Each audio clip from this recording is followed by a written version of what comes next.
સદગુરુ કુંવરરામ મહારાજની, સદગુરુ નિરાંત મહારાજની, વધારેલા હરિગુરુ સંતની.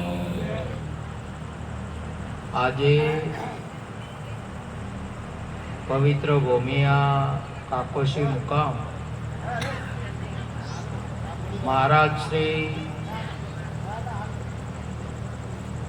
ભૂપતરામજી અને શારદાબા પૂરો પરિવાર મળી આજે ગુરુ મહારાજના નામ સ્મરણના અર્થે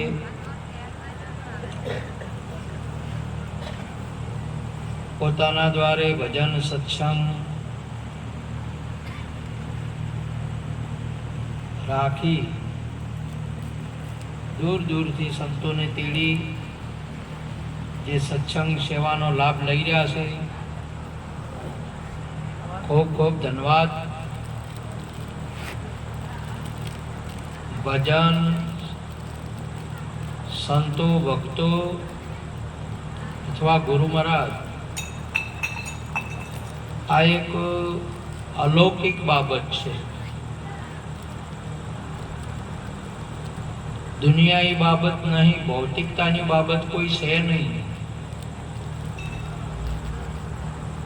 ભજન સત્સંગ છે એ આધ્યાત્મિક બાબત છે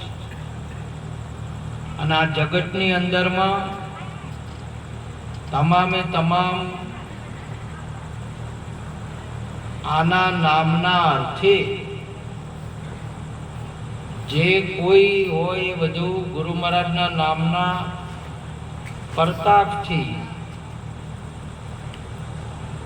વિધ રૂપે કર્મ કરતા હોય તોય, ધર્મ કરતા હોય તોય, રાજકારણ કરતા હોય તોય બધા ધર્મના નામે કરે છે, ધર્મ નહીં.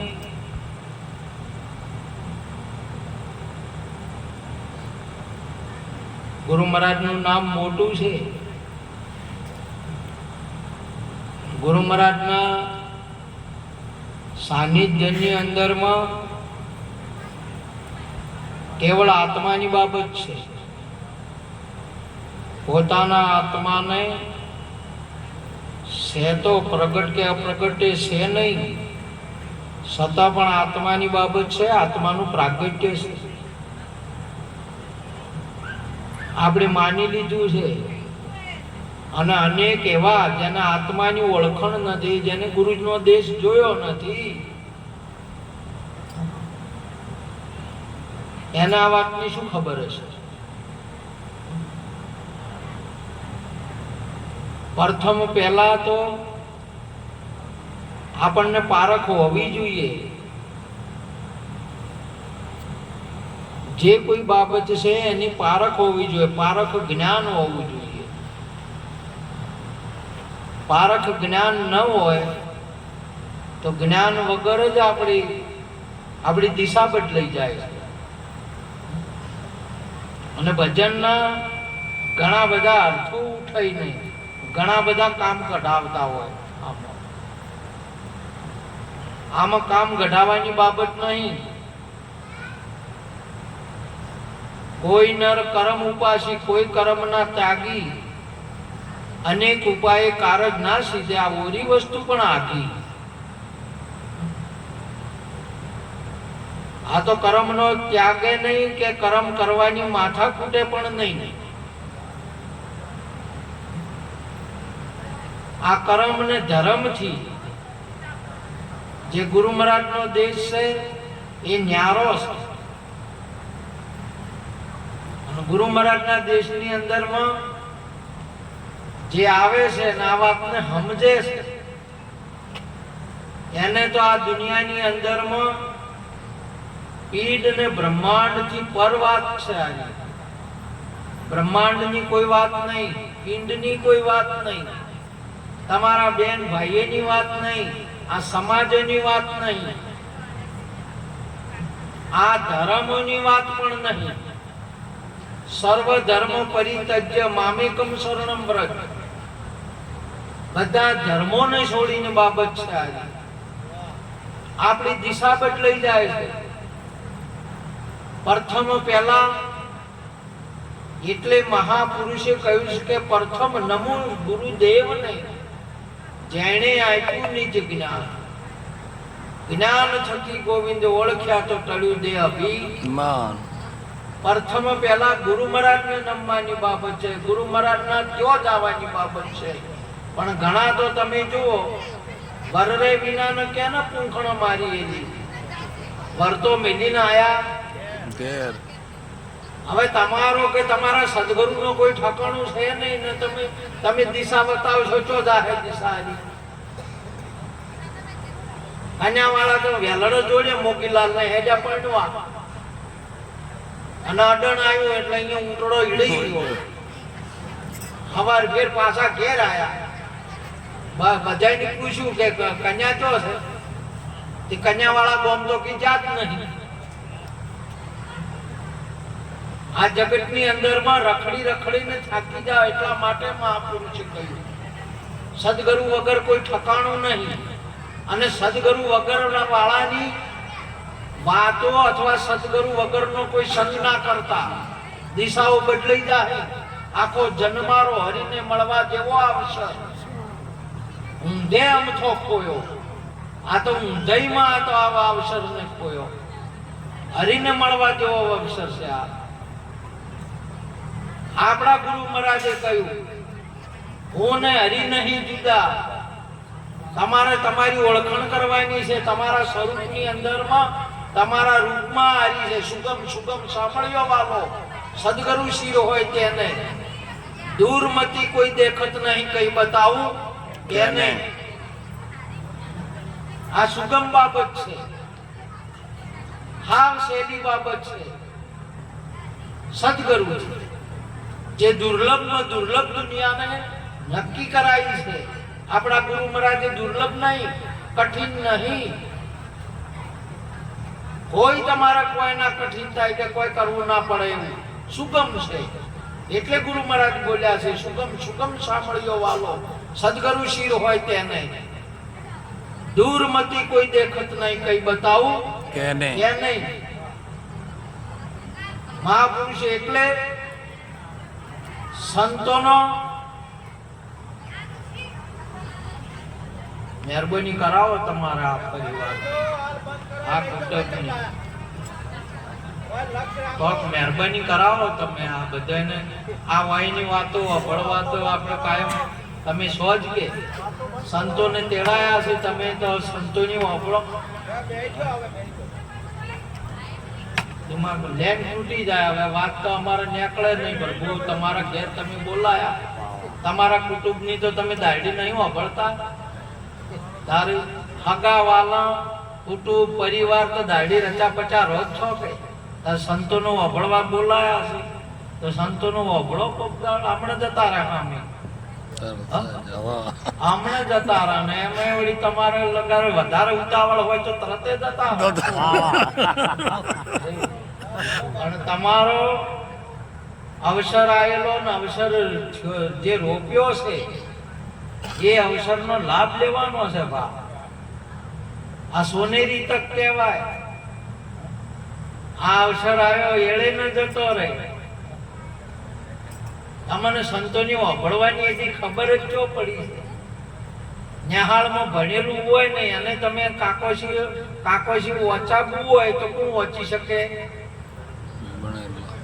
કાકોશી ગામ વંચાવવું હોય તો કોણ વચી શકે? ભણેલો હોય, ભણેલા હોય ના ભણ હોય કોઈ ના હોય. કાળા અક્ષર ભેસ ભર્યા હોય. આ સમજુ ને સમજણ સાર છે અને સમજુ ને વિપરીત ગણી. આ તો તમે સમજેલા હશો ને સમજતા હશો તો આ વાત ગળે ઉતરશે. સંતોની વાત જમતમ ગળે ના ઉતરે. આજે સંત એટલે મહાપુરુષે ચાર પારાકાષ્ઠા સંત પાયા છે. નૈણ નજર નોખે નહીં, દુઃખ દૂર થઈ જાય. અને સંતો બધાના ઉપર નજર ના નોખે કોઈ દિવસ. આખી દુનિયા સફળતા છે. સંત નજર ના નોખે. સંત નજર નોખે નહીં, એની નજર પડે તમારો દેહ ના રહે, તમારે કોઈ બાબત ના રહે. આજે સંતની નજર એવી છે, હાથ પકડે ને બા એને સંતે જેને પકડ્યો ને તો આ જગતની અંદરમાં કાળ ને આવે અને પાસે જોડે. આ બીજા તો બધા ઠીક છે, રાજકારણીયા ને બીજા બધા. અરે હું તો આજ ખુલ્લે આમ કહું છું, રેકોર્ડિંગ કરીને ફેરવું છું, રાજકારણીઓને તો સત્સંગમાં બોલાવતા જ ના જોઈએ. સામાજિક પુરુષોને બોલાવતા ને તમારા અવસર બગાડવાના છે આજે બધા. આ તો સંતોની સભા છે.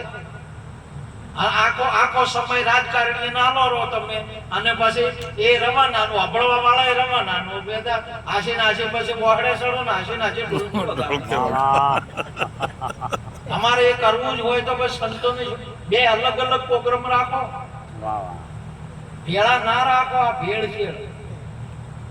આજે હું કહું છું અને શેર કરો આખી દુનિયાની અંદર માં આ વાત. અલા જેના માટે ગુરુ નહીં, નુગરાને ન જડે આરો ઉતરવાનો, નુગરાને ન જડે આરો.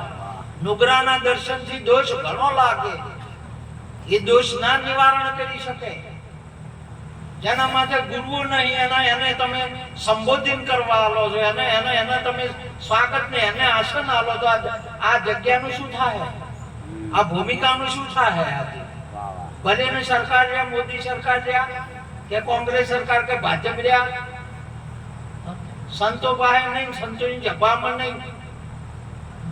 અને આવે નહીં તો આ તમામે તમામ રામકૃષ્ણજી કોણ મોટો? રામકૃષ્ણજી કોણ મોટો? ત્રણ લોકને ધણી એ હાથ જોડીને ગુરુના શરણે આધીન. એ રામકૃષ્ણ જેવાય ગુરુના શરણે હોય છે.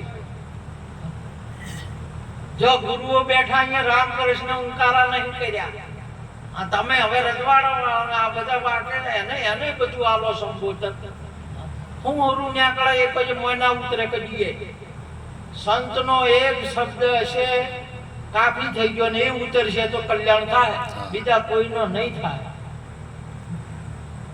માટે આમંત્રિત કરે એ વાત બરોબર છે, પણ સંબોધન તો તમે સંતોષ હોય ના હોબળો કોઈનું કલ્યાણ કરવું હોય તો.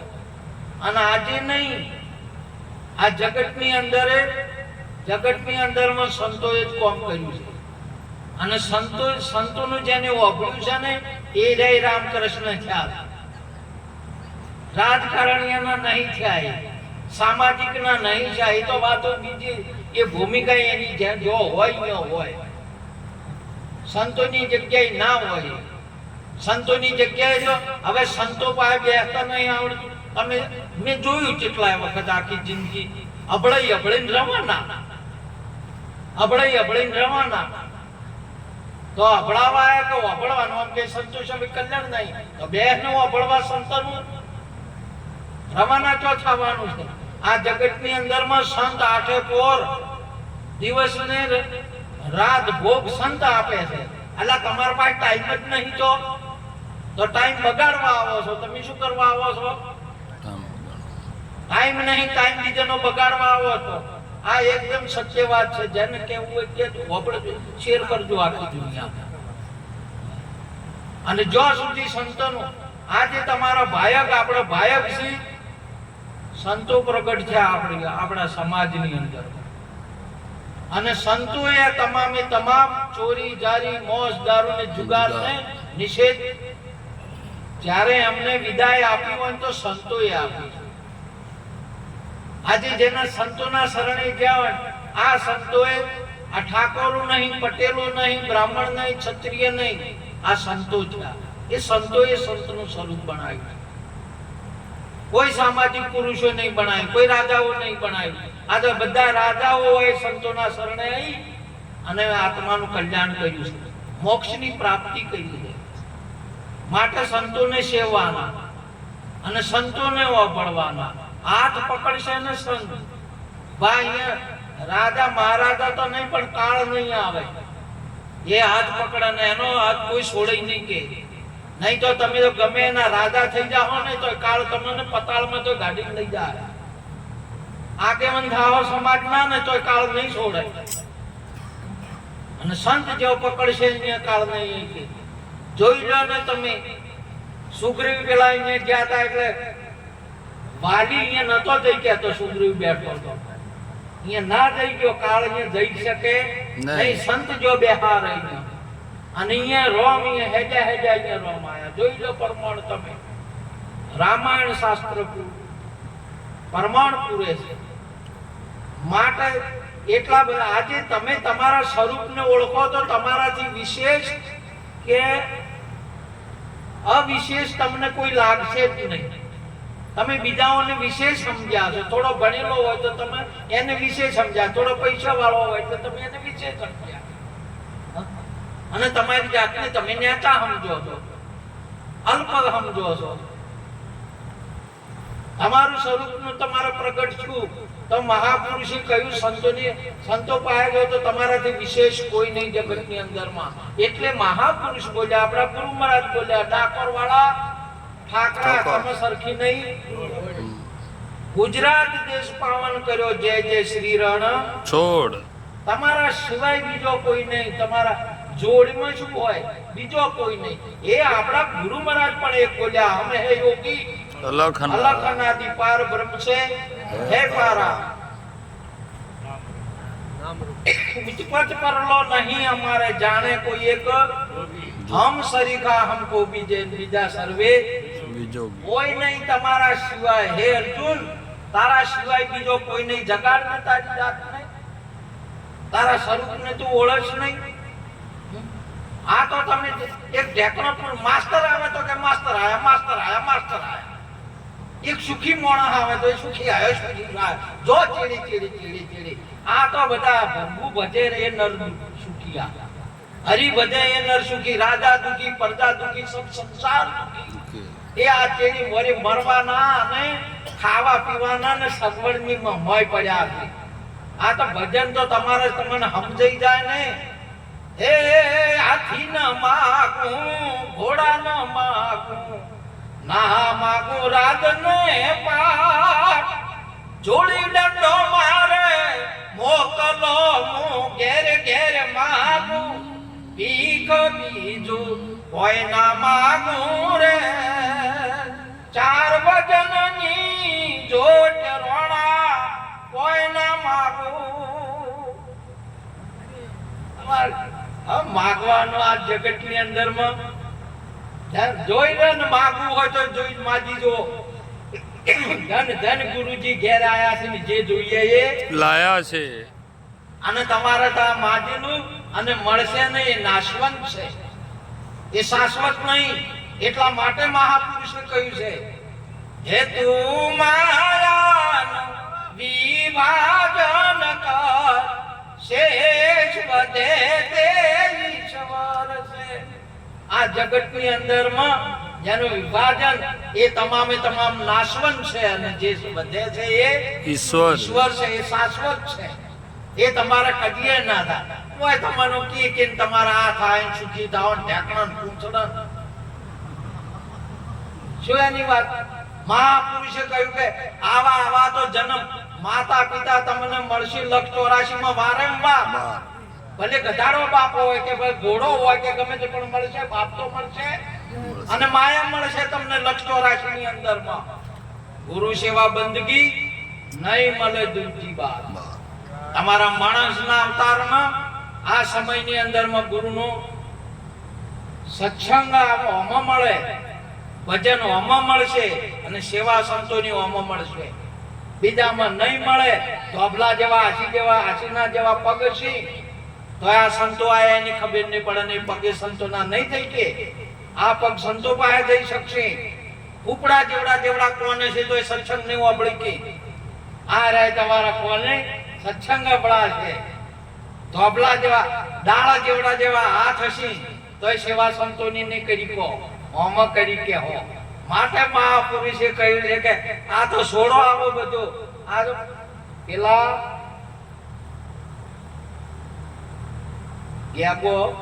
ગ્યાગાને એમ છે ગેગો પોડલો નોશો ભેસી પોડલો પડતો કરીને પોડલામાં પડ્યા ખોઈ છે પીવે રાવે અને ભેંસ ફરતી અહીંયા ડોકા પડ્યા હતા ક્યાંય અને ગેગો કહેવા માંડ્યા ભેંસ નહીં કે તમારે તો કોઈ ડોકા કોઈ ખાવા નહીં, મારે જેટલું બધું ખાવા તમારે તો એક ડોકા કલડો અને મારે તો જેટલું બધું ખાવા. હવે આ ગેગાને ખબર નહીં કે પોડલો આ જગતની અંદરમાં રાત હોય ને પાક હોય ને તમારા વેડી મિલાદ કે નોકરીઓ કે ગમે તે હોય ને એ તો સંતોએ છોડી મેલેલી છે બા હોય કે સંત આગળ તમે ઓલા પોટલાનો વખાણ કરતા આવ્યો ભેજ આગળ ગેગો પોટલાનો વખાણ કરે છે એટલું છે કે ખાવા પીવા ખાવે પીવે એ પામર કહેવાય. શું કહેવાય? પામર કહેવાય. અને પીવે ને એ વિષય કહેવાય. સોને તમારે ગમે એટલા પીણા હોય તો ભર્યા આખા ફ્રીજ ભર્યા હોય તો શું છે અને ભંડાર ભર્યા હોય તો શું છે? ઢોર કહેવાય. ખાવે પીવે શું કહેવાય? ભજન કરે અને મનુષ્ય કહેવાય. શું કહેવાય? મનુષ્ય કહેવાય. અને એટલા માટે ભજન સર્વથી શ્રેષ્ઠ છે. ખાવું પીવું અને જન્મ તો આ દુનિયામાં તમને વારંવાર લખરે 84 ની અંદરમાં ફરતા તો આયા જ છો. અને ફેર જો વાયદો છે હમણાં શીખ ચારે જતા રહો તરત વળી 9 મહિને ફેર તો 12 મહિને માન બાપ મહાપુરુષી. આ તો સંતોને સદગુરુ ના મળે. એ તારે કારણીએ સોડ્યા માને બાપ ઉભા રેજો મારે મીરો ના પરથાર હળવા હાલોજી. આ માન બાપને એનાથી પરસ એટલે મહાપુરુષો જેને જ્યાં છે એને સમજણ પડી તો તમે માતા છે પિતા તમે જે તમે માતા અને પિતા તો મારા ગુરુ મહારાજ છે. એટલા માટે સેન્જીરોમ પણ પેલા કાતરા વાળા ગોય છે ગુરુ મારા પિતા રે સદગુરુજી મારી માવડી રે. આ ગુરુના આ શરીરનો જન્મ માતા પિતાજી થયો અને આત્માનો જન્મ પ્રાગટ્ય ગુરુજી થયો. અને તમે શરીર નહીં આત્મા છો અને આત્માનું પ્રાગટ્ય આપણા ગુરુજી છે. અને આત્માનું પ્રાગટ્ય શું છે? અવિનાશી છે. ગુરુ એ અવિનાશી છે ને એનો પુત્ર એ અવિનાશી છે. આ તમારા શરીર જેવો બાપાના શરીર જેવું તમારું શરીર આ નાશવંત આદિ છે. કાલે નહીં હાલે નહીં જાગીને જોવો તમારા રૂપને ખબર પડે. શરીરની કોઈ બાબત નહીં, સમાજની કોઈ બાબત નહીં, અને પિંડની નહીં બાબત ને બ્રહ્માંડની નહીં બાબત. એટલા માટે મહાપુરુષો ગોય પીડરે બ્રહ્માંડની વર છે ગુરુજી મારો એનો દેખાડું તમને. દેશ માટે કોઈ તત્વવેતા પુરુષ સંતોના શરણે જાજો ને એને રહેજો. જીવનની અંદરમાં એક શબ્દ ઉતરી જશે તો એ આત્માનું કલ્યાણ થઈ જશે ને એ તમારો આત્મા પોકારી બોલશે હમ અનાદિ ઓર ન દૂજા. તમારા સિવાય કોઈ નહીં હોય. તમે તમારા આત્માને પ્રાગટ્ય કરો. જેડી વાતોની અંદરમાં જેણામાં મનખો ખોયો. કોઈ તત્વવેતા પુરુષના શરણે જઈએ, કોઈ સમર્થ ગુરુજીને ભેટીએ જે તમામ પ્રશ્નનો સોલ્વ થઈ જાય. માટે સંતો ઘણા છે અને ક્યારેક આવો અવસર મળે તો સંતનું અપડવું. ખાવા પીવા તો દરરોજ મળે. હું તો તમને કાયમ પૂછું છું ભોપતરામ મહારાજ પોણીઓ પાવો છો, ચાયો કોફીઓ તમે પા કરો ને પેલા જા કરો. સભા તો ડકડી જાય. રેડ કરો ને